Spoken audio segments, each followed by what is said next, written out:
მოგესალმებით კიდევ ერთხელ. ძალიან რომ შემოგვიერთდით და კიდევ შემოდიან ადამიანები, ვინც დაინტერესდა Node.js და მისი უპირატესობებით.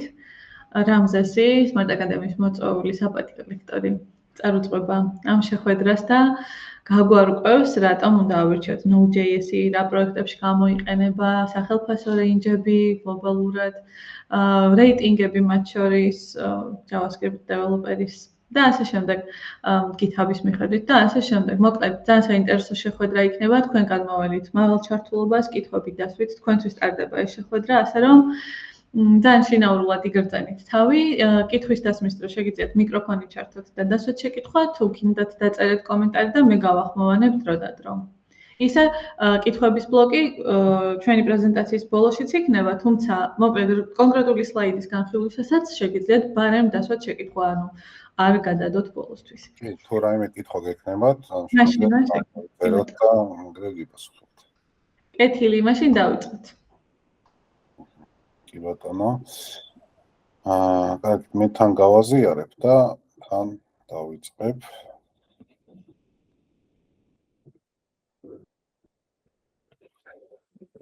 ჩანს რომ ეკრანი ჩემი. კი. თანაც ხომ ჩანს მეგობრებო? მოგესალმებით კიდევ ერთხელ.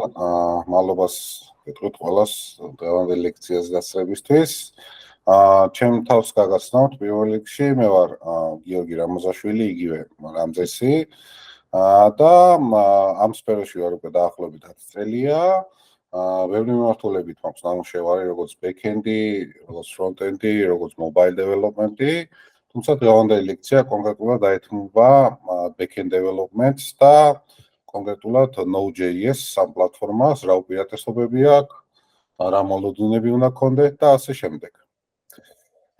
ხო, ჩემ შესახებ როგორც გითხარით, დაახლოებით 4-5 წელია რაც Node.js-ით ვარ დაინტერესებული და აქტიურად მუშაობ და მიმუშავია ისეთ კომპანიებში, როგორც არის Unipay, Vendu, TBC, აჭარაბეთი, Webiz, კავკასიის ავტოიმპორტი და ასე შემდეგ. ხო, ეხლა პირველ რიგში რა არის Node.js-ი? ბევრმა გაგონილი მაინც გექნებათ, ვინც უშუალოდ არ იცით. Node.js-ი არის პლატფორმა JavaScript-ზე დაწერილი, დაახლოებით 10 წელზე მეტია უკვე არსებობს. და მარტივი ენით რო ახსნა, Node.js-ი არის იგივე JavaScript-ი, რომელიც სრულდება back-end-ზე. ანუ თავდაპირველად გეცოდინებათ, რომ JavaScript-ი და იმისთვის შეიქმნა, რომ კლიენტის აპლიკაციაში, ანუ იგივე ბრაუზერში შეესრულებინა სხვადასხვა მოქმედებები, იგივე თქვა ანიმაციები, თქვა კლიკზე რაღაც ივენთი რომ მოხდეს და ასე შემდეგ. ანუ საიტი რო გაეცოცხლებინათ. თუმცა შემდეგ ძალიან პოპულარული გახდა JavaScript-ი და ბევრი სხვადასხვა მიმართულებით განვითარდა, იგივე mobile development-ი, React Native-ზე, ასევე desktop აპლიკაციები, Electron.js-ი და რა თქმა უნდა ძალიან ყველაზე მეტად ერთ-ერთი ყველაზე განვითარებული მიმართულება არის back-end-ის მიმართულება, Node.js-ი და ბოლო პერიოდში საკმაოდ აქტიურად მოთხოვნადი გახდა. პლუს ანაზღაურებადი არის საკმაოდ უკვე Node.js-ი და ბევრი კომპანია დღესდღეობით როგორც სოფლიოში, ასევე საქართველოში ახდენენ თავისი კოდის მიგრაციას Node.js-ზე. იგივე თქვა, თუნდაც ერთ-ერთი ყველაზე დიდი აჭარაბეთი რო დავასახელოთ, ბოლო წელში უკვე ძირითადი ნაწილი, რაც ჰქონდათ იგივე თქვა PHP-ზე იქნებოდა თუ C#-ზე, ნელ-ნელა ეტაპობრივად მიგრაციას აკეთებენ Node.js-ზე.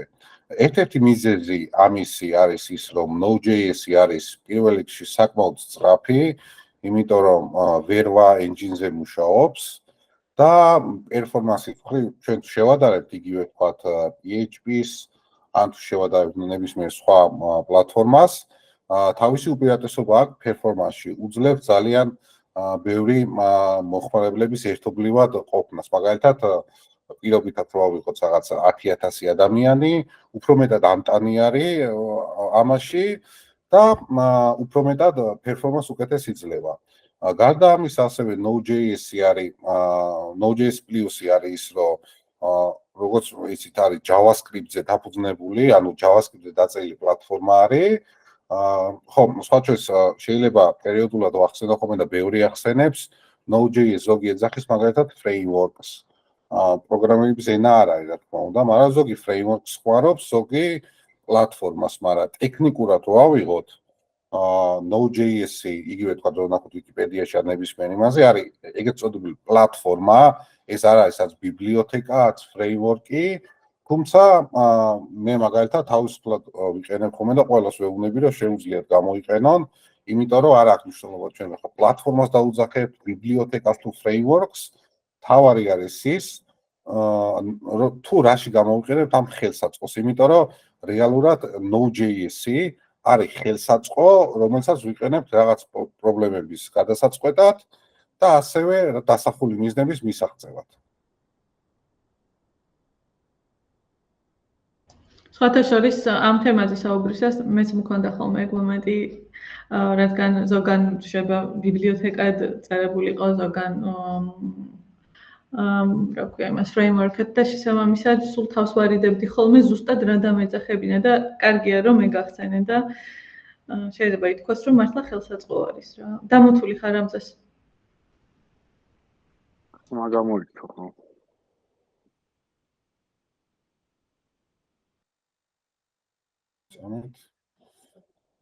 ისმის ხო ახლა? კი, ყველაფერი ისმე და მანამდეც. ხო, ანუ მან ძირითადად ბევრს უსწორებენ ხოლმე და მე მაგალითად ვცდილობ თუ იტყვიან რაიმე პლატფორმას, ან თქვა frameworks თუ დაუძახებენ, ვცდილობ ხოლმე რომ არ შეუსწორო, იმიტომ რომ იგივე თქვა ეხლა React ბევრი ეძახეს მაგალითად frameworks, მაგრამ ტექნიკურად არის ბიბლიოთეკა. იგივე თქვა Angular-ი კლასიკური framework-ი არის, მაგრამ საბოლოოდ არის ეს არის tool-ი, ეგრეთ წოდებული, ანუ ხელსაწყო, რომელიც გვეხმარება, რომ უფრო სწრაფად წეროთ, უფრო ხარისხიანად, დეტალებზე არ ვიყოთ ორიენტირებული. საბოლოო ჯამში ნებისმიერი ესეთი framework იქნება ბიბლიოთეკა არის დანიშნული იმისთვის, რომ იყოს ხელსაწყო და არა მიზანი. ამ ხელსაწყოთი რომ მიაღწიოთ რაღაც გარკვეულ მიზნებს. მარიამიტეს გარემოც ხომ არ შეიძლება გამოვიყენოთ ეს სიტყვა? კი ბატონო, გარემოც შეიძლება, რავი, თუ გინდათ, რავი, პლაგინი არ იქნება სწორი, მაგრამ შეგიძლიათ გარემო იხმაროთ სიტყვა, framework-საც ხმარობენ ხოლმე და ფიქრობ, რომ ოკეია, არა უშავს, იმიტომ რომ რეალურად ხო Node.js-ი არის ცალკე სინტაქსია, კი ბატონო, JavaScript-ია, მაგრამ ცალკე სინტაქსია და ცალკე უნდა ისწავლო. ანუ შენ თუ იცი JavaScript-ი, ეს არ ნიშნავს ავტომატურად, რომ იცი Node.js, ხო? ანუ ცალკე უნდა ისწავლო, მაინც ცალკე გარემოა და გინდათ environment-ი, იგივე გარემოს ინგლისური თარგმანია და ასე რომ ნებისმიერ ამე შეგიძლიათ დაუძახოთ, მთლად ნებისმიერი არა, მაგრამ საბოლოო ჯამში ის რაც აქცევს ხელსაწყოდ Node.js და ნებისმიერ სხვა ესეთ სისტემას. აი, გასაუბრების ნაწილშიც რეკრუტერისთვის არ ექნება მნიშვნელობა? არ ექნება, იმიტომ რომ ბევრს, ანუ მაგალითად მე ბევრსგან გამიგია, რომ და ბევრსაც გამოუყენებია, იმიტომ ძირითადად რეკრუტერები არიან HR მიმართულების ადამიანები, ვინც კი ტექნიკური ცოდნა აქვთ, მაგრამ იმდენი არა, რომ შეიძლება ეხა მე ძალიან მიეჭირა, რომ იყოს HR-ი, ვინც მაგალითად იცოდეს ბიბლიოთეკასა და framework-ს შორის რა განსხვავება. ეხა ეს ამის შეურაცხყოფა არა, უბრალოდ არ არის. მაშინ ეხა ნენელა IT რეკრუტინგი. კი, რა თქმა უნდა, მაგრამ HR-ი თუ იხმარს სიტყვას frameworks, ბიბლიოთეკის ნაცვლად ფიქრობ პრობლემა არ იქნება. თავარია თქვენ ჩვეულებრივ მიხვდებით რაზე არის საუბარი. ოკეი. ქვემოთ არის უბრალოდ კოდის ნაწილი, იმიტომ დღეს კოდზე არ ვისაუბრებ, ძირითადად გარემოზე. უბრალოდ ეს არის მარტივი მაგალითი იმისა, როგორ შეიძლება რაღაც ერთ ფაილში ესო გადავიტანოთ, შეიქმნას რაღაც მარტივი სერვერი, რომელიც hello world-ს დააბრუნებს და ეს კოდი გაეშვება 80-80 პორტზე. ანუ იმისთვის, რომ Node.js-ზე წეროთ, პირველ რიგში უნდა გადმოწეროთ აპლიკაცია, Node.js-ო დაგუგლოთ, პირველივე გვერდზე შეგიძლიათ შეხვიდეთ და არის stable ვერსია და არის ცოტა ძველი ვერსიებიც. ანუ ჯობია stable ვერსია გადმოწეროთ, იმიტომ რომ long term support-ი არის, LTS ეწერება და დაინახავთ. ანუ ეს ნიშნავს, რომ ნებისმიერ ხა Node.js იქნება თუ React ნებისმიერ სხვა პროგრამა პერიოდულად უშვებენ რაღაც ვერსიებს, ანუ არის major ვერსია, მთავარი ვერსიები და არის პატარ-პატარა ვერსიები. პატარ-პატარა ვერსიები ძირითადად არის ხოლმე რაღაც ახალი ფუნქციონალი, ახალი ფიჩერი და ასე შემდეგ. და ამიტომ შეიძლება არასტაბილური იყოს. ჩათვალეთ სატესტო ვერსიებივით არის, ამიტომ ეცადეთ ხოლმე რომ Node.js იქნება ნებისმიერ სხვა LTS ვერსია გადმოწეროთ ხოლმე, ანუ long term support-ი. ჩვეულებრივად გადმოწერთ Node.js Windows-იც არის, Linux-იც და Mac-ზეც და Node.js ასევე მოყვება npm-ი, ანუ npm-ი არის package manager-ი, რომელთაც შეგიძლიათ ცალკეული პროგრამები დააყენოთ. მაგალითად, package-ები იქნება ეს, ძალიან ბევრი კარგი და ცნობილი package-ი არსებობს და ასე შემდეგ. ანუ Node.js-ზე რომ დაიწყოთ development-ი, უბრალოდ შეხვიდეთ, გადმოწეროთ Node.js-ი და დააყენოთ თქვენს კომპიუტერში. როგორც ვიცი, პროდუქციაში მე ლუწი ვერსიები შევა, ხო, მარტო? როგორ კითხვა ვერ გავიგე? ანუ ბოლოს ახლა 21 და 3 რო იყო, მე მგონი მაგას როგორც long-term support-ად ისე არ იყენებდნენ და უბრალოდ ლუწი ვერსიები რომელიც იყო Node-ის, იმებს იყენებდნენ ხოლმე რა. არ ვიცი, შეიძლება, მაგრამ თავარი არის ის, რომ ანუ ზოგადად ყველა ენა მიუყვება სხვადასხვა ვერსირებას, მაგრამ არის ერთიანი პრინციპები, იგივე რაც ეგ ვახსენე LTS-ი, რომ LTS თუ აწერია, უფრო სტაბილურია და ხვდები, რომ ეს ვერსია უნდა გადმოწერო.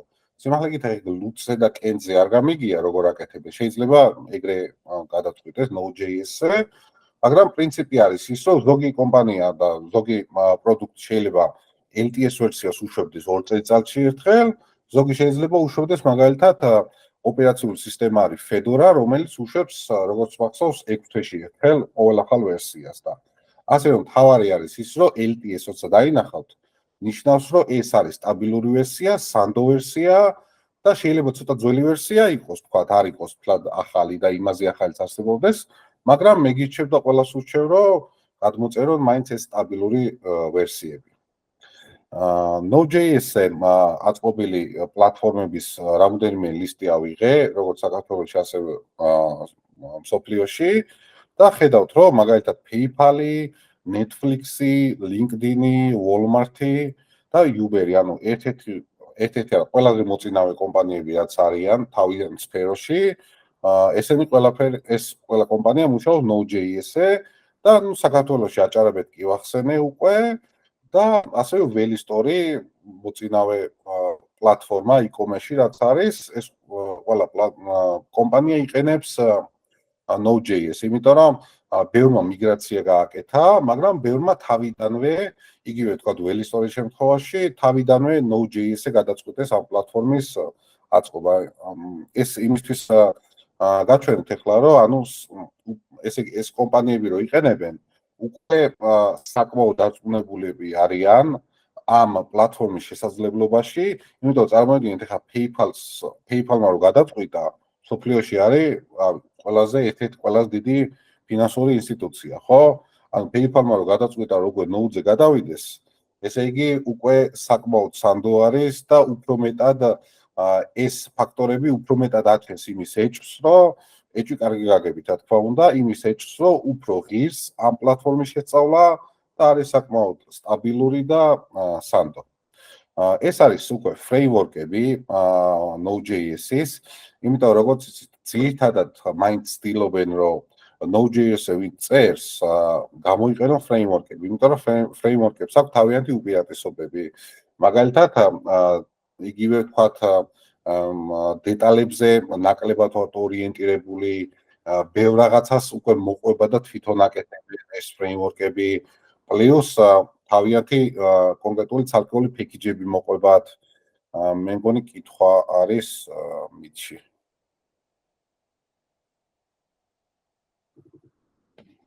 წამით ვიღაცას არა. თუ არა. არა, შემოგვიშვი უკვე მაპატია. ხო, ან პლატფორმები, ეხლა ბევრი შეიძლება გაგონილი გაქვთ, ან ნანახი გაქვთ. მაგალითად, ყველაზე პოპულარული რაც არის და ჩვენ კურსში შედის Node.js-ში არის Express.js-ი და Nest-ი მე მგონი ახლა ჩავსვი. აი Nest-ი გამოვჩა. ხო. და ჩვენ ასევე გავვლით არის ნექსტი ქვემოთ. Next-ი წერია, მაგრამ Next-ის ლოგო აქვს. ლოგო ამერია. ხო, ბოდიშით.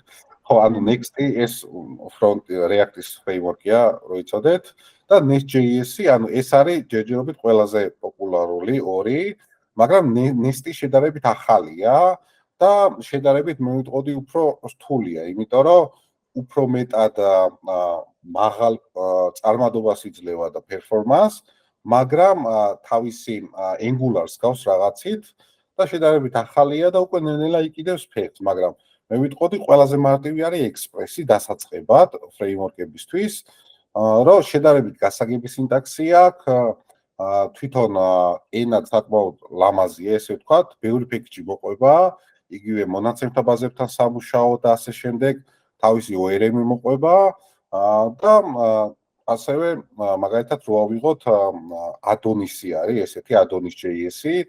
Adonis.js-ი ძალიან გავს, ვინც თქვა PHP და Laravel იცის ახლა მაგალითად. ძალიან გავს PHP და Laravel-ს და ძალიან მარტივია ადამიანისთვის, რომელიც გადმოსულია PHP-დან Adonis.js-ის სწავლა. ანუ ამით იმის თქვა მინდა, რომ ბევრი მრავალფეროვანი არჩევანი აქვს framework-ების Node.js, რომელსაც აქვს ზოგი მაღალ performance იძლევა, ზოგი სინტაქსი უფრო მარტივია, ზოგს უფრო ბევრი package მოყვება, ზოგი უფრო strict-ი არის და ასევე გთხოვს იმას, რომ უფრო მკაცრად წერო კოდი, მოკლედ ბევრი არჩევანია framework-ების Node.js-ზე. ეს უბრალოდ არასწორისი არის, ისა არასულისი არის, მაგრამ ეს არის ერთ-ერთი ყველაზე პოპულარული framework-ები, რაც გააჩნია Node.js. იგივე Meteor-იც საკმაოდ პოპულარული იყო და ეხლაც არის. სიმართლე გითხრათ, ეს Happy.js-ი და ეს Derby უფრო ნაკლებად პოპულარული არის, მაგრამ ვისაც აინტერესებს, შეუძლია ნახოთ. ძირითადად არის უფრო Express.js-ი და Nest.js-ი ამ ეტაპზე. ეს არის TOB-ის ინდექსი და ეს ზოგადად ეხება JavaScript-ს, იმიტომ რომ TOB-ის ინდექსი, ვინც არ იცით, არის ერთიანი რეიტინგი, აი მაგალითად Coca-Cola-ს რეიტინგი რომ არის ფეხბურთში, რომელიც ადგენს მაგალითად წლიდან წლამდე რომელ ნაკრებს აქვს ყველაზე მეტი რეიტინგი. ეხლა ქონდა არგენტინას, იმით წინ ქონდა ბელგიას და ასე შემდეგ. დაახლოებით მსგავსი არის, ოღონდ ეს არის პროგრამირების ენებისთვის. და ხედავთ, რომ მიუხედავად იმისა, რომ Python-ი და იგივე C ართმობენ პირველობას, JavaScript-ი უკვე მე-7 პოზიციიდან მე-6 პოზიციაზე გადმოვიდა და ბოლოს როგორც ნახე, კიდევ ექნება წინსვლა. ანუ ნელ-ნელა უკვე პოპულარობაც იწევს და საკმაოდ უკვე გავრცელებული ხდება ეს JavaScript-ი და JavaScript-ზე დაფუძნებული ნებისმიერი პლატფორმა იქნება თუ framework-ი იქნება. და ვარაუდი არის ესეთი, რომ ნელ-ნელა 5 ეულში უნდა მალე შევიდეს და შეიძლება Python-ს ძალიან მეეჭება რომ გადაასწროს და C-ს, მაგრამ ნუ 3 ეულში მაინც შევიდეს ან 4 ეულში, მაგრამ 5 ეულში ძალიან მალე შევა. ამის პროგნოზიც არის და ნუ ბოლონდროინდელი ესე ვთქვათ კომპანიების მიგრაცია და ასე შემდეგ ცხადყოფს იმას, რომ ძალიან იზრდება JavaScript-ის პოპულარობა. ეს არის ყველაზე GitHub-ის რეიტინგი, ნუ GitHub-ი გეცოდინება და ვინც არ იცის, არის წარმოიდგინეთ, რომ ეს არის ერთგვარი საცავი, ანუ სერვერი იმისთვის, რომ კოდი შევინახოთ. GitHub-ის ალტერნატივა კიდე ბევრი სხვა საიტებია, იგივე GitLab-ი, Bitbucket-ი და ასე შემდეგ. მაგრამ ჩათვალეთ, ანუ GitHub-ი არის ერთიანი საცავი, სადაც მე თქვენ და ნებისმიერ პროგრამის და არაპროგრამის შეუძლია თავის კოდი აიტანოს და შეინახოს, შეუძლია იყოს public-ი ან private-ი. და ხედავთ სტატისტიკას, რომ პირველ ადგილზე არის, რა თქმა უნდა, JavaScript-ი. JavaScript-ი, ანუ ეს JavaScript-ი არის ზოგადად, ამ JavaScript-ში შედის როგორც იგივე თქვათ Node.js-ი, ამაში შედის რაღაც Angular-ი, შედის React.js-ი და ასე შემდეგ. მაგრამ ძალიან დიდი სხვაობა აქვს Python-თან პოპულარობით. ანუ ესე იგი ეს ნიშნავს, რომ GitHub-ზე ყველაზე დიდ საცავზე, რომელიც არსებობს ინტერნეტში, პირველ ადგილზე არის JavaScript-ი, ანუ ყველანაირ რეიტინგში უკვე JavaScript-ი წინდა კი მიიწევს. ეს არის უკვე top framework-ები და პლატფორმები LinkedIn-ის ჯობებში. ჯობებში ნიშნავს მაგალითად აი რო ავიღოთ LinkedIn-ზე რაღაც რაოდენობა დამსაქმებლების და მათ მიერ დადებული ჯობები. ანუ ასე ვთქვათ, უხეშად სამსახურები რამდენი არის ღია და ასე შემდეგ. მარცხენა მხარეს ხედავთ არის front-end-ის მიმართულება და აქ ნუ რა თქმა უნდა React-ი არის პირველ ადგილზე. ანუ ესე იგი ეს ნიშნავს რომ React-ზე ყველაზე მეტი მოთხოვნა არის LinkedIn-ზე, front-end-ის მიმართულები და შემდეგ უკვე მოდის jQuery, Angular, Vue.js და ასე შემდეგ. და მარჯვენა მხარეს, ნუ რა თქმა უნდა, არ გვიკვირდება დავინახავთ Node.js, რომელსაც საკმაოდ უპირატესობა აქვს. ეს არის რა თქმა უნდა დროის ანუ გარკვეულ მონაკვეთში არსებული სტატისტიკა. ეხლა თქვათ 2024 შეიძლება შეცვლილი იყოს სურათი ოდნავ, მაგრამ საბოლოო ჯამში დაახლოებით იგივე სურათი იქნება.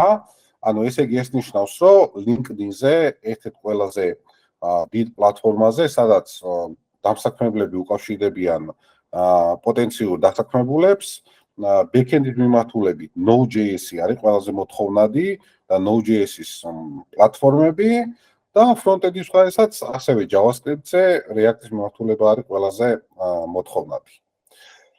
ეს არის უკვე developer salaries, ანუ ანაზღაურება developer-ების, რომელიც წერენ JavaScript-ზე და რა თქმა უნდა, აქაც პირველ ადგილზე არის JavaScript-ი და JavaScript-ის სხვადასხვა პლატფორმები, იგივე თუნდაც Node.js-ი რომ ავიღოთ, პირველ ადგილზე არის JavaScript-ი, შემდეგ მოდის C++-ი და ასე შემდეგ. ანუ აქაც პირველ ადგილობას რა თქმა უნდა ართმობს JavaScript-ი და განსაკუთრებით Node.js-ი, იმიტომ რომ ეხლა რომელი კომპანიაც არ უნდა ცდილობდეს რაიმე ახალი თუნდაც სტარტაპის დაწყებას და ასე შემდეგ, ყოველთვის ირჩევენ Node.js და იყო პერიოდი, რომ ვები და ეხლა ჯერჯერობით ესე არის, რომ ვინც აიცით, აი საიტები რო ავიღოთ, რაც კი არსებობს, დაახლოებით 80% იწერებოდა PHP-ზე.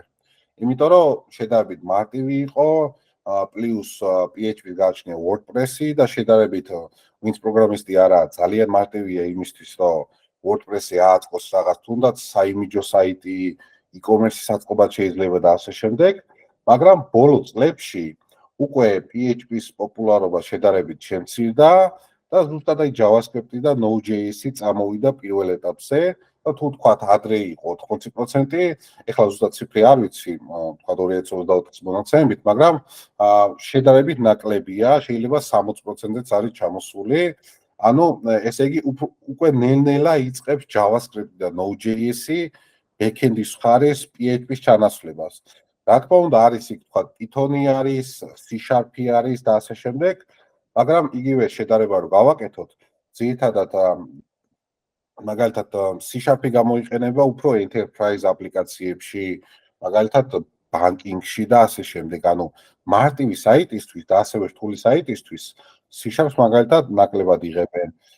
Python-ის საკმაოდ კარგია, მაგრამ Python-ის დანიშნულება მაინც უფრო არის ესე ვთქვათ, უფრო სამეცნიერო მიმართულება, AI მიმართულება, ანუ ვების მხარეს დომინაცია PHP-დან უკვე ნელ-ნელა გადადის JavaScript-ზე და კონკრეტულად Node.js-ზე. ხო, ეს არის უკვე მაინტერესებს იცით.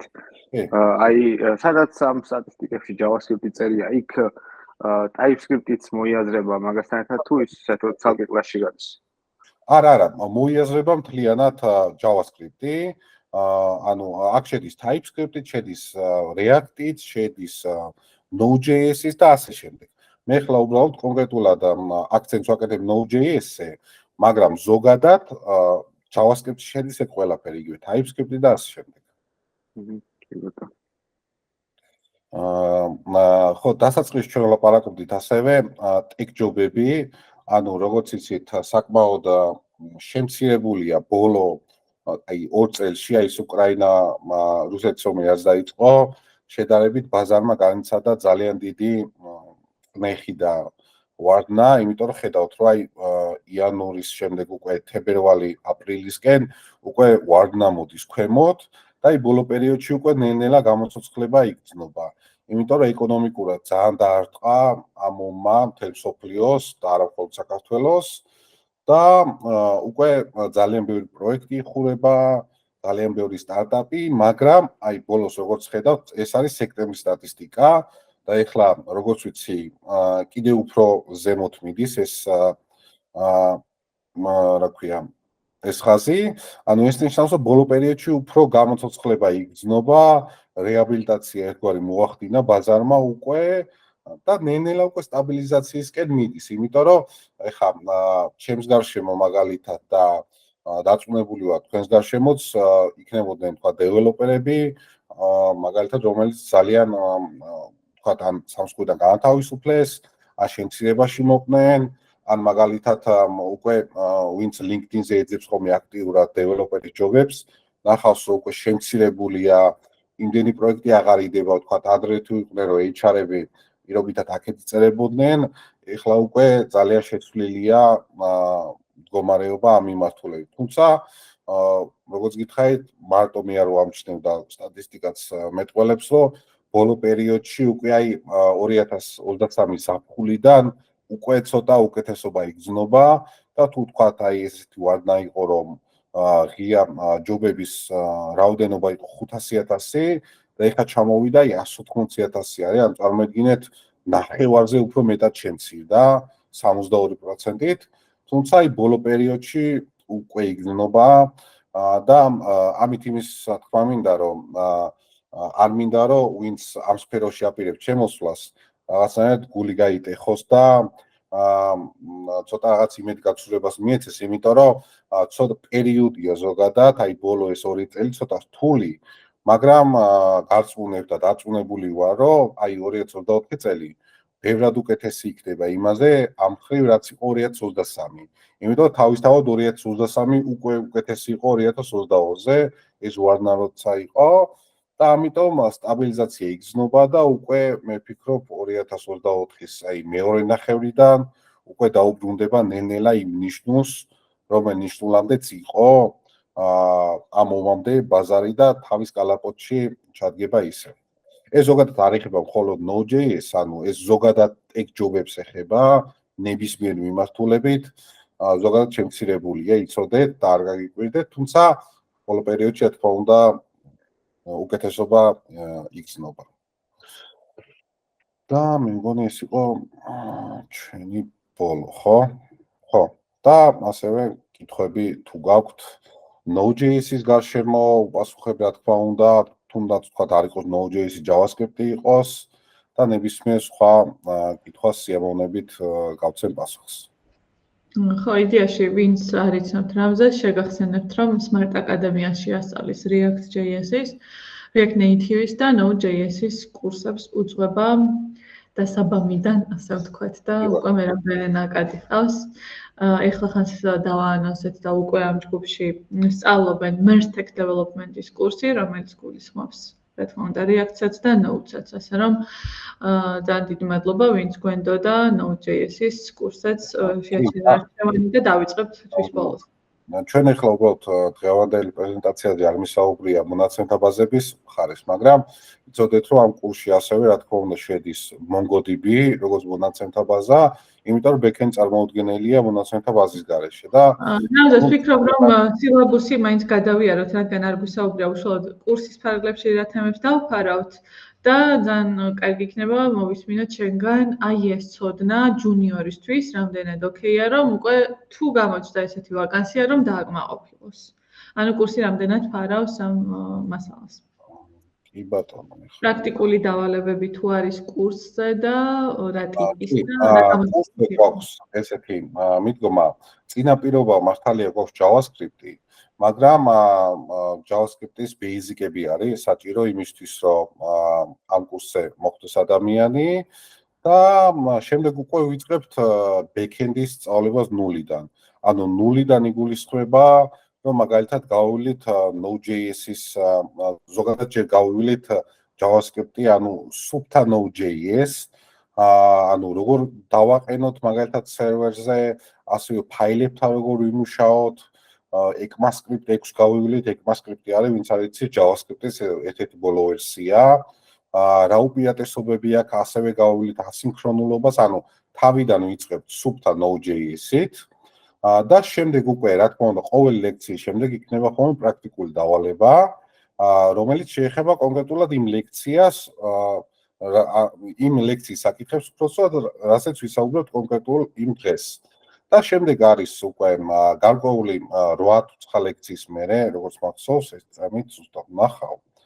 8 ლექციის შემდეგ უკვე არის შუალედური გამოცდა და შუალედური გამოცდა არის ესეთი რაღაცა, ანუ ჩვენ რა თემებსაც გავივლით, თქვა პირველიდან მერვე ლექციამდე, იქნება გაერთიანებული, ესე ვთქვათ, ერთობლივი დავალება, ეს შეგიძლიათ მარტივად რო ახსნა, რომელიც მოიცავს მაგალითად პატარა მინი აპლიკაციასავით გაკეთებას Node.js-ზე. რა თქმა უნდა, ეს არ იქნება რაღაც რთული და ასე შემდეგ, ეს ამას არ ვითხოვთ. უბრალოდ იქნება იმ ცოდნის შესაბამისი, რასაც გავავლით ამ პირველ 8 ლექციაში. ამის შემდეგ სტანდარტულად ისევ გავაგრძელებთ ლექციებს და შესაბამისი დავალებებით და უკვე ბოლოს ლექციის კურსის ბოლოს გვექნება ფინალური ლექცია და ფინალური გამოცდა უბრალოდ და ფინალური გამოცდა მოიცავს მთლიანად კურსის მანძილზე მიღებული ცოდნის, ესე ვთქვათ, რეალიზაციას. ანუ რეალიზაციაში გულისხმობთ, ავადმყოფთ საშუალო დონის ვებსაიტს, გვექნება თავისი ფუნქციონალიტეტი, თქმა უნდა, მონაცემთა ბაზასთან იგივე ვთქვათ, შენახვა გვექნება, წამოღება, ანუ პატარა მინი აპლიკაციას ავადმყოფთ, ერთად მინი აღარ იქნება, უფრო იქნება საშუალო დონის აპლიკაცია, რომელიც, რა თქმა უნდა, შეიძლება ეს არ იყოს ძალიან გრანდიოზული, მაგრამ იქნება იმისთვის საკმარისი, რომ თქვენ შემდეგ მზად იყოთ, რომ თუნდაც ჯუნიორის ან თუნდაც ინტერნის პოზიციაზე უკვე ის basic ცოდნა გქონდეთ, გამოცდილების მხრივ, ეხლა რა თქმა უნდა, ერთ საიტი ესე არ არის საკმარისი, მაგრამ საბოლოო ჯამში რაღაცა რო გექნებათ უკვე აწყობილი საშუალო დონის აპლიკაცია, ამ პრაქტიკაში უფრო მეტ ცოდნას მიიღებთ, უფრო მეტად გამოცდილი იქნებით და თქვენ მზად იქნებით იმისთვის, რომ თუნდაც ინტერნის და ჯუნიორის პოზიციაზე basic ცოდნით დაიწყოთ რომელიმე კომპანიაში ან თუნდაც ფრილანსზე მუშაობა. და ხო შეფასების სისტემა არის 100 ქულიანი, თავისი დასწრებებით ფასდება, დავალებები არის 3 ქულიანი და საბოლოო ჯამში უნდა გამოგივიდეთ 100 ქულა შეფასებით და ასევე მე არ მიხსენებია ფრეიმვორკებს ჩვენ დავიწყებთ უკვე მერვე ლექციის შემდეგ. ანუ ეს იქნება როგორც გითხარით Express.js-ი, ყველაზე მარტივი რაც არის და საიდან თვითონ ხოლმე და გვექნება შედარებით რთული Nest.js-ი, იმიტომ ძალიან მოთხოვნადია ორივე და საბოლოო ჯამში კურსის ბოლოს თქვენ გეცოდინებათ Node.js plus Express.js-ი და Nest.js-ი თავის ფრეიმვორკებით, ერთ-ერთი ყველაზე მოთხოვნადი ფრეიმვორკებით და ასევე MongoDB, რა თქმა უნდა, ბაზასთან სამუშაოთ, იმიტომ რომ Node.js-თან ყველაზე მეტად MongoDB მეგობრობს, ესე თქვა და ხშირად გამოიყენებენ ხოლმე. და ანუ კურსის ბოლოს თქვენ შეძლებთ, რომ საშუალო დონის ვებ აპლიკაციების შექმნას თავისუფლად. გარდა მაგისა, თვითონ ეს რაც ფინალური პროექტის სახით გექნებათ, დამსაქმებელს თუ პოტენციურ დამკვეთს აჩვენებთ უკვე რა გაგიკეთებიათ, ისე რომ გამოცდილებას პროექტის სახით უკვე იღებთ. გარდა მაგისა, კარიერის პროგრამა არის აქტიური ჩვენთან სტუდენტებისთვის, უწყვეტად მათ შორის კურსის ფარგლებში გაქვთ შეხვედრები კარიერის მენეჯერთან, რომელიც გესაუბრებათ სამი შეხვედრა სტანდარტულად, თუმცა საჭიროებისამებრ მეტიც შეინიშნება. ეს შეხვედრები ეხება CV-ს განახლებას შეძენილი კომპეტენციების მიხედვით, LinkedIn-ის პროფილის შექმნას ან განახლებას ასევე შეძენილი კომპეტენციების მიხედვით და იქ როგორ შეიძლება ვიაქტიუროთ და გამოჩნდეთ უფრო სხვებს შორის ვინც ჩუმად არიან და ასევე გასაუბრების სიმულაცია ერთ-ერთზე შეხვედრა უშუალოდ კარიერის მენეჯერთან, რომელიც იგივე ქცევითი ეთიკის შესახებ გესაუბრებათ, მეილზე როგორ მიწეროთ პოტენციურ დამსაქმებელს, CV როგორ გაგზავნოთ, როგორ მოელაპარაკოთ ანაზღაურებაზე, აი ამ რაღაცებს, ვისაც გამოცდილება არ გაქვთ, რა თქმა უნდა, ძალიან გამოგადგებათ და ის შანსი, რომ თქვათ იგივე ჩვენს პარტნიორთან, როდესაც ექნებათ კონკრეტულ პოზიციაზე ვაკანტური ადგილი, რა თქმა უნდა, პირველები ჩვენ ვიქნებით, ვინც რეკომენდაციას გაგიწერთ. მთავარია, რომ ისწავლოთ და დავწმუნდეთ ჩვენს, რომ ნამდვილად კონკურენციას გავუწევთ და ანუ ამაყად წარდგებით ამ ცოდნით. React-ის კურსი გვაქვს, უბრალოდ ახლა მიმდინარეობს და ჯერ არ იქნება, თუმცა რეგისტრაცია რა თქმა უნდა შესაძლებელი არის. უბრალოდ როდესაც დაიწყება მომდევნო ნაკადი, დაგიკავშირდებიან და შემდეგ შეგიძლიათ შემოვერთდეთ. კი, native-ზე კი ბატონო. MERS-Tech-ის კურსი არის საჩუქრად React Native-ის კურსი, მეგობრებო. ისე ცალკეც იყიდება, ვისაც მხოლოდ Native უნდა. უბრალოდ ვინც MERS-Tech-ს იყიდის, სადაც React-იც არის და Node-იც, Native-ის კურსი საჩუქრად მოყვება ამ პაკეტს, ასე ვთქვათ. რაც შეეხება უშუალოდ React.js-ის React-ის კურსის Node.js-ი იწყება როგორც მახსოვს ერთი წამით 25 იანვარს, მომდევნო კვირაში ფაქტობრივად, ხო? 5 შაბათს. და რაც შეეხება React-ის კურსს, ანუ MERS-Tech Development-ის უშუალოდ კომპლექსური კურსი, ახლიდან დაიწყება, ხო მან გახსოვს რამზეს როდის გაზაფხულზე. აპრილში მე მგონი როგორც ეხლა გადავამოწმებ ამასაც. ეხლა ეს არის 23 აპრილს, კი. ივი აპლიკაციების საჭირო ცოდნას მივიღებთ, ხო? ვიდეო პლეიერის ინტეგრაცია მაგალითად და კასტომიზაციაო. კონკრეტულად ვიდეო პლეიერის აწყობა ჩვენ არ გვექნება ამ ლექციების განმავლობაში, მაგრამ ჩვენ მივიღებთ იმ ცოდნას, რის საშუალებითაც თქვენ შეგიძლიათ აწყოთ თქვენი პლეიერი. იგივე კასტომიზაცია გააკეთოთ. პლუსთან React Native იძლევა იმის საშუალებას, ვინც Native-ის კურსს აიღებს, რომ გარდა თქვათ iOS-ზე და Android-ზე, ასევე Apple Watch-ზე და Apple TV-ზე, ანუ ჩვეულებრივად შეგიძლიათ აპლიკაციების დაწერა. ამიტომ უშუალოდ players არ ავატყობთ, მაგრამ მიიღებთ ცოდნას, რომლის საშუალებითაც შეგიძლიათ პლეიერი აწყოთ. Flutter-ი არ გვაქვს. მხოლოდ React Native.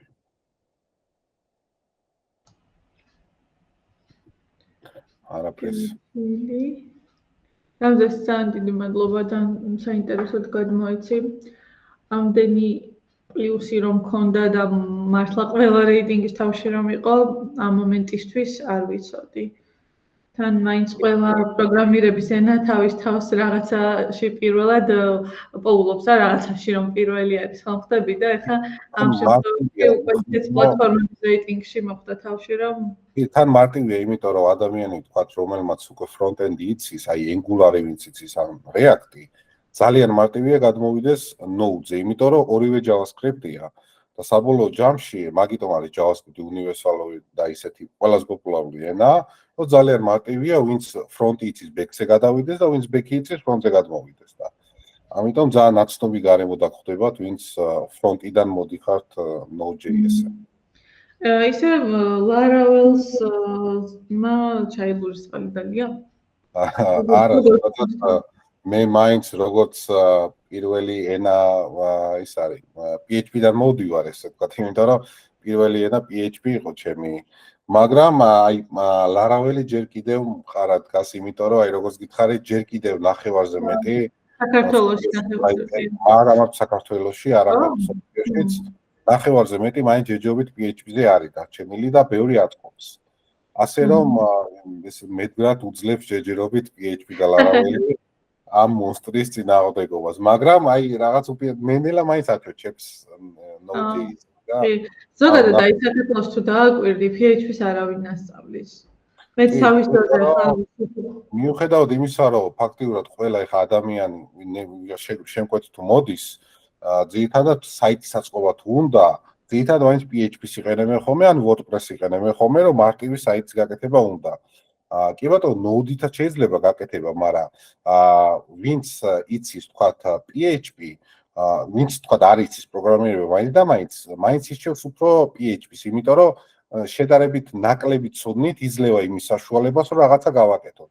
აი Node.js-ი თუ კარგად არ იცი, ძალიან ძნელია, რომ შემდეგ სადმე გაიჭედო, ან თქვათ რაღაცა ისე ვერ გააკეთო და უფრო მე ვიტყოდი, რომ ორივესთან მაქვს საკმაო გამოცდილება და PHP-ს შედარებით უფრო მარტივია, მაინც ესე ვიტყოდი. მაგრამ დეველოპერიც ძვირადღირებული მაგიტომ არის, იმიტომ რომ უფრო მეტი მოთხოვნა არის და მე ვიტყოდი, რომ სირთულითაც Node უფრო რთულია PHP და Laravel. ამიტომ არ მიკვირს, რომ რაღაცა ცოტა უფრო დაბალი ბიუჯეტის პროექტები კეთდება PHP-ზე, რადგან ეს ადამიანები უფრო წვალებში კომპანიას იაფეთყავს აქტივირებული, ხო, შედარებით. იმიტომ შედარებით Node ხო ახალია, თქვა 15 წელია ბაზარზე არის და PHP არის დაახლოებით 30 წელია და რა თქმა უნდა, უფრო მეტი პოპულარობა იქნება დროის გამო.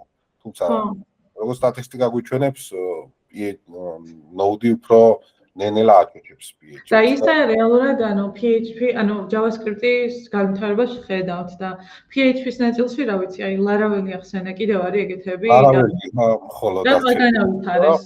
მე ყოველთვის ვამბობ ხოლმე, რომ Laravel-ი რა ყოფილიყო ალბათ PHP кайხნის წინ დასამარდებოდა, იმიტომ რომ Laravel-მა ძალიან დაბუსტა PHP და ძალიან მე მაგალითად დღემდე აქტიურად ვიყენებ Laravel-ს. და საკმაოდ ძლიერი framework-ი არის და მაგალითად ერთ-ერთ Laravel-ის კონფერენციაზე ერთ-ერთი გერმანული ყველაზე დიდი e-commerce ჯერჯერობით კიდევ Laravel-ზე მუშაობს. რომელსაც დღეში დაახლოებით 100,000-ამდე შეკვეთა Laravel-ზე ამუშავებენ დღემდე. ასე რომ ის არის, გააჩნია მიზანს ისი გაკეთება გინდა. თუმცა როგორც ვახსენე, ბევრი კომპანია PHP-დან გადადის Node-ზე და აბსოლუტურად გასაგებია რატო აკეთებს ამას. იმიტომ რომ performance-ი რაღაც X დონეზე რო შევამოწმოთ, რაღაც ქვედა level-ზე არა, რაღაცა დონის შემდეგ Node-ს აქვს უფრო მეტი უპირატესობა performance-ის მხრივ ვიდრე PHP-ს. იმიტომ რომ ასინქრონულია მაგალითად Node.js-ი და იგივე როგორც ვახსენე, უკეთეს ძრავზეა დაფუძნებული და ამიტომ რაღაც ეტილის მერე უკვე Node უნდა აერჩიო, სხვა გზა არ აქვს. ხო, მოკლედ აქტიურ საიტებზე ყოველდღურად უამრავი რაღაც ადამიანი იყენებს სხვადასხვა ფუნქციონალს, ჯობს უფრო ძლიერი და ესე performance-ზე გათვლილი. ეს მოწყობა Node.js-ზე ხდება. ხო, ანუ ჩათვალე ეგ როგორ აიცი, თავისი პატარა backend-ივით აქვს Next.js და ჩათვალე აი თავისი რაღაც პატარა backend-ივით რო აქვს, იმიტომ რომ Next-ს აქვს server side კომპონენტი და client side-ი და შესაბამისად პატარა ესე ვთქვათ backend-ივით მოყვება Next-ს და ზუსტად სხვადასხვა მიზნებისთვის არის, მაგრამ ძირითადად server side rendering-ისთვის და SEO-სთვის გამოიყენება ეს. თუმცა კი, მართალია რომ თავისი ახალ Next-ს მოყვება რაღაც თავისი პატარა mini backend-ივით. გასაგებია. მეგობრებო, შეკითხვებიდან ნენო შეგვიძლია ბოლოსკენ წავიყვანოთ. ხომ არ ხართ უკვე მოქმედი კურსის სტუდენტი? სამწუხაროდ ვერ ვიცანი სახელმწიფო. მაგი არის ვიცანი. კი, წერანი კითხა ლინკი ხო მე დავულინკე. მადლობა რომ მოახერხე შემოსვლა. გრაფიკული დიზაინის სწავლობდი 1 წლის წინ თქვენთან. რა სწავლობდი? გრაფიკულ დიზაინს სწავლობდი 1 წლის წინ. ვაუ, და ეხლა Node სწავლობ თვითონ. მაგარია ძალიან, საბა ყოჩაღ. და მაგით გიწია უფრო გურმა? თქვენთან ასწავლის ნოკა მე მგონი ხა, education-ში მასწავლიდა მე. ხო, ნოკა ჩვენთან ასწავლიდა მე რა იქ ცოტა ხანი და ეხლა დავაბრუნე ჩვენთან არის. ეგ ვიცი. კი ბატონო. მიხარია ძალიან რომ მოახერხეთ შემოსვლა და დასწრება.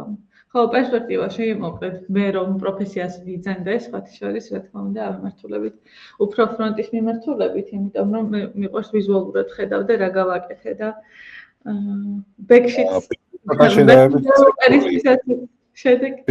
შედარებით რთულია ის ზოგადად ფრონტთან მიმართებაში. კი, ვერ ხედავ ვთქვათ ბექენდზე თვალით, მაგრამ უფრო მეტი ლოგიკა იწყობა, თან თუ რაღაცა გამოგრჩა, შეიძლება იგი ვალიდაცია ფრონტზე რო გამოგრჩეს, არაფერია ისეთი, მაგრამ აი ბექზე თუ გამოგრჩა, იმიტომ რომ სენსიტიური ინფორმაცია არის მონაცემთა ბაზებთან არის შეხება, ამიტომ უფრო მეტი პასუხისმგებლობა არის და უფრო შედარებით რთული მაგიტო არის ბექენდი. და მაღალ მოძღავრებადი ტესტერებთანაც ავტომატიზაციაში ვინც არის ჩართული, სულ მაგას ვამბობთ ხოლმე, რომ უფრო მაღალი ანაზღაურება, იმიტომ რომ უკვე პროგრამირების ენით ავტომატურებენ ამ ტესტ кейსებს და ნებისმიერ შემთხვევაში, როდესაც ლოგიკის აწყობა გიწევს, რა თქმა უნდა, დაგეგმვის ნაწილშიც მთელი ეს არქიტექტურა, რა ვიცი, რთულ სისტემებში სერიოზული საფიქრი რაღაც არის და რამხელა გამოცდება უნდა რომ სწორად დაგეგმო დიდ პროექტებში რა. საკმაოდ საფასურისმგებლო საქმეა და იმას არ ვამბობ რა თქმა უნდა ფრონტენდი არა, მაგრამ უფრო მეტად არის, ანუ უფრო რთულია, მაგრამ ამ სირთულეში უფრო მეტად საინტერესოც არის, რა თქმა უნდა, ჩემთვის პირადად მაგალითად, მიუხედავად იმისა, რომ ფრონტზე წერ და ბექზეც და ორივე სასწავლი, მაინც ბექის არჩევანი იყოს, მაინც ბექს ავირჩევდი მე. ხათ შორის თან ბევრი წლის წინ აღმოვაჩინე, რომ ერთ-ერთ ცნობილ კომპანიაში ითხოვდნენ markups ითხოვდნენ ძალიან მაღალ ანაზღაურებაზე რა, აღონ ძალიან დიდი გამოცდილებისას. და მაშინ მივხვდი, რომ ეგეც კი უშუალოდ დიდ პროექტში რამდენად მნიშვნელოვანია, მაგნატილის ძალიან სწორად დაგეგმვა და გაკეთება და ეგ ვითომ ასე ვთქვათ დასაწყისში რომ სწავლობთ და თითქოს ეგ არ კმარა რომ რაღაც წარმატებას მიაღწიო და კარგი ანაზღაურება გქონდეს უკვე დიდი გამოცდილების შემთხვევაში პირიქით შეიძლება ითხოვდნენ უშუალოდ მაგნატილის ექსპერტს რა. იმიტომ რომ ძირითადად არის საიტები რომელიც უშუალოდ ვიზუალზეა დაფუძნებული, ძირითადად შეიძლება არ ქონდეს რაღაც განსაკუთრებული ფუნქციონალი, მაგრამ თავისი ანიმაციები აქვს და კონკრეტულად ეგ ნიშა აქვს დაკავებული და მაგ შემთხვევაში უკვე CSS-ის და HTML-ის ძალიან კარგი ცოდნა საჭირო და basic ცოდნი ძალიან გაჭირდება ეგეთ საიტის გაკეთება, ასე რომ ხო, ანუ ის markup-ი ისწავლოთ და შემდეგ დაივიწყოთ და სადღაც მარტო React-თან გამოგადგება და ნებისმიერ ეგრე არ არის. ანუ თავისი რესპონსივები და ასე შემდეგ, ამიტომ სიღრმეების შესვლა საჭირო, როგორც HTML-ში, ასევე JavaScript-ში. კი, თუნდაც ჩატვირთვის ნაწილში და პერფორმანსის ნაწილზე ძალიან დიდი გავლენა აქვს მაგასაც, როგორ გაერთიანება. CSS, თუნდაც backend-ს როგორ აწყობ, რომ responsive რომ მალე მოდიოდეს და ბევრი ფაქტორია, მაგრამ რა თქმა უნდა, ეს მთლიანობაში იმ ჯაჭვს ქმნისაც შეიძლება გავლენას ახდენდეს მაგალითად request-ზე, რომ ნელა იტვირთება თუ სწრაფად იტვირთება და ასე. რამზეს, unit ტესტების გაკეთებას ვსწავლობთ კურსზე თუ არა? ჯერჯერობით არა, მაგრამ სამომავლოდ ვაპირებ დამატებას, იმიტომ რომ საკმაოდ ვრცელი საკითხია და ისე დამწყებამდე თხოვენ. დამწყებს არ თხოვენ მაგას, მაინც და მაინც არ ვიცი, მე არ შეხვედი რომ დამწყებს მოთხოვ unit ტესტების წერა. იმიტომ რომ ეს უფრო მოითხოვს გამოცდილებას და უფრო მეტ ცოდნას. ამიტომ დამწყებს unit ტესტების დაწერას ძალიან მეეჭვება რომ ვინმე მოთხოვოს. მეგობრებო, იცით unit ტესტი რა არის? მაინც მარტო გასაგები რომ იყოს ყველასთვის unit ტესტირების. unit ტესტი არის ჩათვალეთ კოდი, რომელსაც წერთ, იმის შემოწმება. ანუ დაზღვევასავით არის, რომ მაგალითად კოდს რო დაწერთ, ცალკე უნდა დაწერო ტესტი ამ კოდისთვის. ანუ დროის ინტერვალს თუ ავიღებ, რა თქმა უნდა, მეტი დრო მიაქვს, მაგრამ უფრო გვიცავს და გვაზღვევს იმ შეცდომებისგან, რომელიც შეიძლება გამოიწვიოს ამ ჩვენმა კოდმა, იმიტომ რომ კოდს წერს პროგრამისტი. წარმოიდგინეს რაღაც იდეალურ სამყაროს და გონია რომ უნდა იმუშაოს ესე. მაგრამ ის შენ unit test წერ ამ კოდზე და შემდეგ ამას გავუშვებ, ის შეიძლება ამოწმებდეს სხვანაირად ამას და იქვე გიჩვენებს თუ რაიმე შეცდომა არის და ზუსტად მაგითო ვამბობ, რომ დამწყებს ნაკლებად არ უბრალოდ არ მოთხოვენ ამას, იმიტომ რომ ცოდნა გინდა საკმაოდ დიდი ამისთვის და პლუს დროის მენეჯმენტიც უნდა გადაანაწილო, რომ მარტო unit test-ებს აწერდი ან მარტო კოდს, ორივე ერთად უნდა გააკეთო. ამიტომ ოკეი, მაშინ აბა დამწყები როგორ ამოწმებს, რაც დაწერა მუშაობს თუ არა? დამწყებს როგორც წესი, დამწყები თუ კოდს წერს, ამას ამოწმებს შემდეგ სენიორი ან მიდლი და შეუძლია თუნდაც მიდლს გადააბაროს ამის დაწერა, შეიძლება ისეთ ფუნქციონალი აიღოს, რომელსაც არ ჭირდებოდეს unit testing-ის წერა, იმიტომ რომ არა აუცილებელი რომ საიტზე ყველაფერს მაგალითად გავუკეთო unit testing-ი, ხო? ზოგადად შეიძლება რაღაც პრიორიტეტები გააკეთო, რაღაც ერთ ნაწილს გავუკეთო და შემდეგ ნელ-ნელა მიაშენო, მაგრამ ანუ ყველას არ უნდა unit test-ების წერა მოკლედ, ასე რომ juniors და interns ძალიან მეეჭვება რომ ვინმე მოთხოვს unit test-ი. გასაგებია. კი ბატონო. შეკითხვები? სანამ კიდევ დამებადა რამე ისეთი შეკითხვა. ოკეი, ერთ კითხვაც მაშინ, ბარემ. ყველაზე მეტი შეხება რომელ როლთან გიწევთ პროექტზე მუშაობის დროს? გუნდში, დევ გუნდში, დეველოპერების გუნდში. დეველოპერების გუნდში? ყოველდღიურად ან რაღაც ყველაზე მეტი გადაკვეთა სად გაქვთ? ნუ ფრონტის შემთხვევაში ალბათ დიზაინერთან, თუ მაინც მენეჯერთან. მე მაგალითად ჩემპიონატი გამოცდილებით ტესტერებთან. ხო. იმიტომ რომ კი, რასაც აკეთებს დეველოპერი, იმას რა თქმა უნდა მენუალი ან automation ტესტავს და რა თქმა უნდა იქიდან მოდის ხოლმე რომ თუ თქვა რაღაც შეიძლება არ მუშაობდეს, ან ისე არ მუშაობდეს როგორც მოსალოდნელია.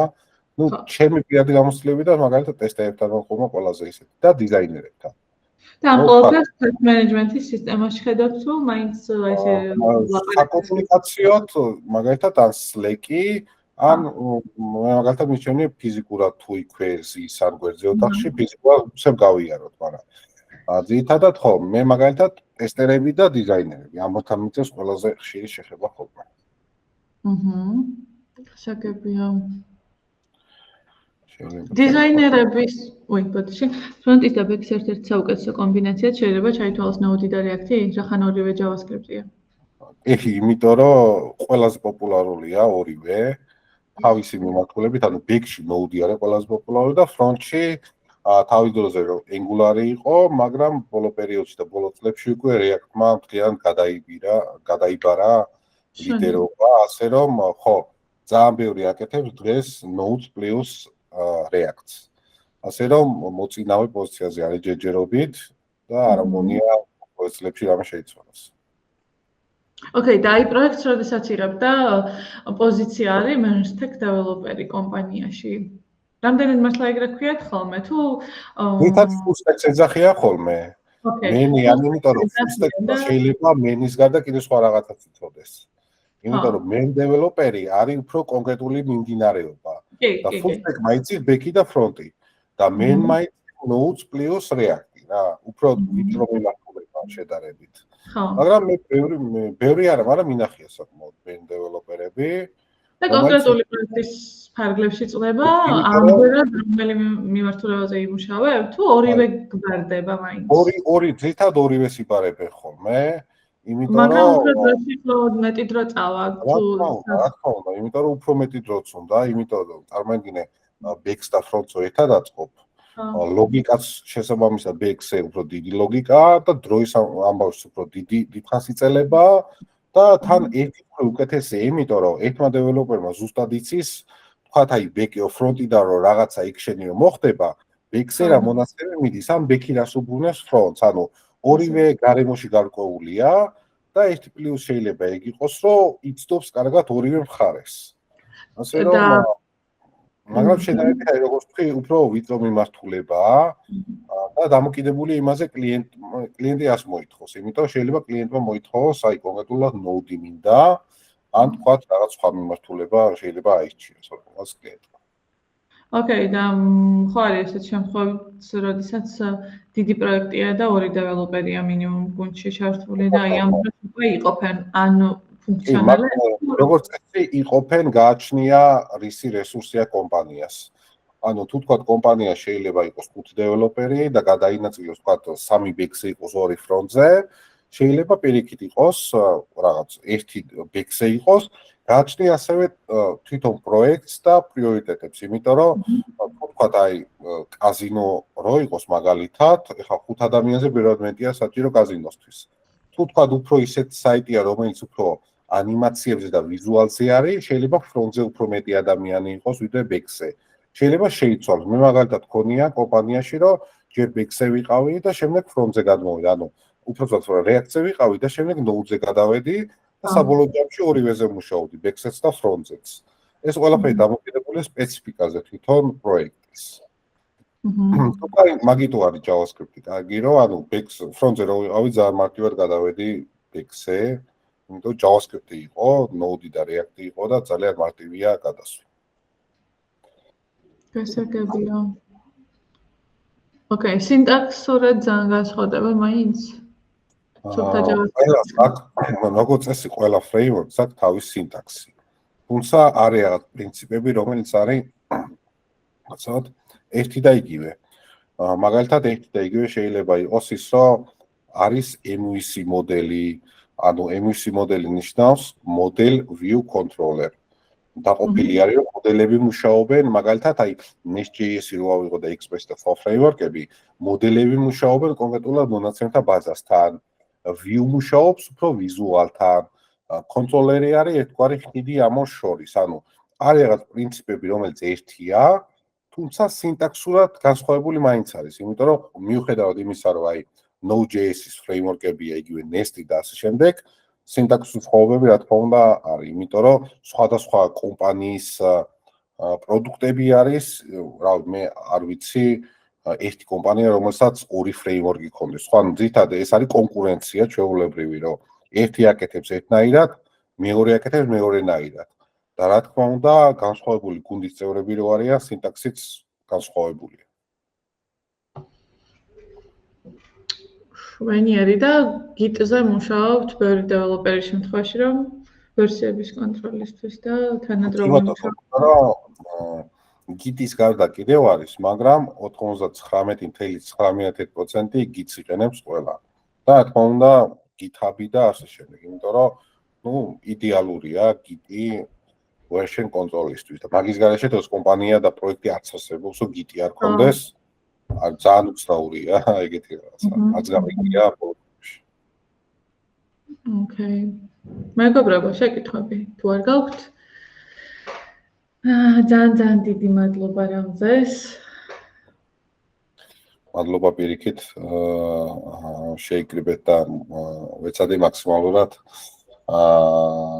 ცნობის მოყარება დამეკმაყოფილებინა და მისაუბრო ბევრ დადებითზე, როგორც Node.js-ზე, ასევე JavaScript-ზე და დიდი იმედი მაქვს, ბევრ თქვენგანს ვნახავ უკვე Node-ის კურსზე. ხო, ორთვიანი კურსია სხვათა შორის და აი ეს კითხვაც გამიჩნდა. ფაქტობრივად გამოდის, რომ იმ რაღაც წინაპირობის დაკმაყოფილებით, რომ JavaScript-ის საფუძვლებში ერკვევით, პლუს ეს ორი თვე, როდესაც გავდივართ იმ ძირითად საფუძვლებს, რომელიც საკმაოდ ვიცია, რომ მონდომების და мотиваციის შემთხვევაში თქვენ ჯუნიორ პოზიციაზე დასაქმდეთ, ვაკანტური ადგილების თქვენი შემთხვევაში და რა თქმა უნდა ინგლისური სცენის შემთხვევაში თქვენი დასაქმების არეალი უფრო ფართოვდება და შეგიძლიათ თქვენი კანდიდატურები უკვე გლობალურ ვაკანსიებზეც გაანახილინოთ, ასე ვთქვათ.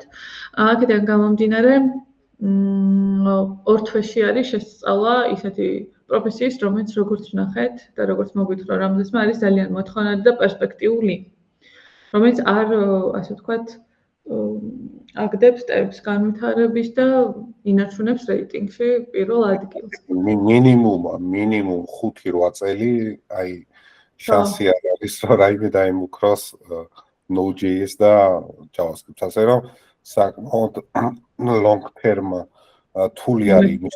გამოდის ფაქტობრივად, თუ ვისწავლით, კაი ინვესტიცია გამოდის, რომ ეს არ ჩამოიშალოს, ასე ვთქვათ, და არ გახდეს არაპოპულარული და არამოთხოვნადი. ძალიან კარგი. შვენიერი. მეგობრებო, წარმატებებს გისურვებთ. შემოგვიერთდით. სხვათა შორის YouTube-ზე გვიდევს რამზესას სხვა ღია ლექციებით, ძალიან საინტერესო, რა თქმა უნდა, ისინიც და გერჩევთ, რომ უყურებთ მე React-ის ერთი ვიდეო დევს. კი, გვიდევს და მან სხვა ვიდეოებიც არის, ასე რომ თქვენ სურვილის ამებ პლეილისტებსაც შეგიძლიათ გადაავლოთ თვალი, თუ არ გაქვთ გამოწერილი არხი, გამოიწერეთ. 200-ზე მეტი ვიდეო დევს მგონი ამ მომენტისთვის, მათ შორის მარკეტინგის, დიზაინის, მენეჯმენტის მიმართულებით, ასე რომ თუ რაიმე სხვა საკითხებიც გაინტერესებთ, დარწმუნებული ვარ, იპოვით თქვენთვის საინტერესო თემასაც. რაც შეეხება Smart Academy-ს, ორი სიტყვით გეტყვით, რომ 50-მდე კურსი არის, 48 არის მგონი საიტზე ახლა უშუალოდ დაფაბლიშებული, რომელზეც რეგისტრაცია მუდმივად მიმდინარეობს და მეორდება კურსები 2-3 თვეში ერთხელ და რა თქმა უნდა მოწვეული ყავს პროფესიონალები, რომელსაც ძალიან დიდი გამოცდილება აქვს თავიანთ სფეროში მუშაობის და ბევრ პროექტზე აქვთ გამოცდილება მიღებული. დაგემშვიდობებით, ხო, რა უნდა ვქნათ, რომ რამზესთან მოვხდეთ, ჩანს რომ საინტერესო კაფე დახსნის. მადლობა რომ შენიშნეთ ეს, მე მინდოდა მეთქვა, მაგრამ თავი შევიკავე, რომ მე შემექო მაგ საკითხში და მიხარია რომ თქვენ დააფიქსირეთ. მადლობა. ნამდვილად გასაგებად და კარგი ტემპით ხსნის მართლა. რაც შეეხება როგორ მოხდეთ რამზესთან, მე დაგილინკავთ უშუალოდ Node-ის კურსს. როგორც აღნიშნე, ასევე გვაქვს React-ის კურსი ცალკე, React Native-ის კურსი ცალკე და პაკეტში MERN Tech Development-ის კურსიც გვაქვს, სადაც React და Node-ს ასწავლის და საჩუქრად მოყვება React Native-ის კურსი. ლექციები საჯაროდ დევს ღია ლექციები, როგორც ასეთი დროადელი შეხვედრა, მსგავსი შეხვედრები ჩაგვიტარებია სხვადასხვა თემაზე და შეგიძლიათ ნახოთ. უშუალოდ კურსის ლექციები არ არის საჯარო. რაც შეეხება კურსზე ადამიანების დამსწრეთა რაოდენობა არის შეზღუდული, 12 ადამიანი იქნებით სულ ჯგუფში, ასე რომ როგორც ვიცი, ახლა არის 10 ადამიანი, ადგილი არის 25 იანვარს მომდევნო ხუთშაბათს იწყება სწავლა. ასე რომ ვინმე თუ გეგმავდით რეგისტრაციაც მალე გაიარეთ და დროულად შეგვატყობინეთ, რომ ადგილი დაგიჯავშნოთ. ხო, ეს არის ამ მომენტისთვის. დანარჩენი განმეორება გვაქვს ხუთი ბანკის, ასევე გვაქვს კრიპტო გადახდაც. პირველად განათლების ესეთ პორტალებზე, ასე ვთქვათ, ჩვენ ვართ, ვისაც აქვს კრიპტოთი გადახდა და ვინმეს თუ გაქვთ გადანახული კრიპტოში, კრიპტოვალუტით, შეგიძლიათ გადაიხადოთ. ბიტკოინი, ბიტკოინი, ხო. მე საკმაოდ მოიბადა ფასმა ბიტკოინის ამ ახლა ბოლო პერიოდში. კი. ხუთი ბანკის განმეორება გვაქვს, საქართველოს Pace, Rebank, Credo და რომელი არ ვთქვი, TBC. მერტო TBC-ც. მათ შორის Rebank-ის და Space-ის შემთხვევაში სამთვიანი უპროცენტო განმეორება არის და ასე რომ შეგიძლიათ ისარგებლოთ და კომფორტულად გადაიხადოთ გადანაწილებით. მალე გეგმავთ სხვა გადახდის სისტემების დამატებასაც. მადლობა რამზეს კიდევ ერთხელ. კრიპტოზე არის 4 თვიანი უპროცენტო. კრიპტოზე არის 4 თვიანი უპროცენტო. კრედო. კრედო, ხო, კრედო მაპატია. კი ბატონო. კარგით, მადლობა. საინტერესო იყო, მადლობა. მადლობა. მოკლედ გელოდებით ყველას უკვე Node.js-ის ლექციაზე შევხვდებით.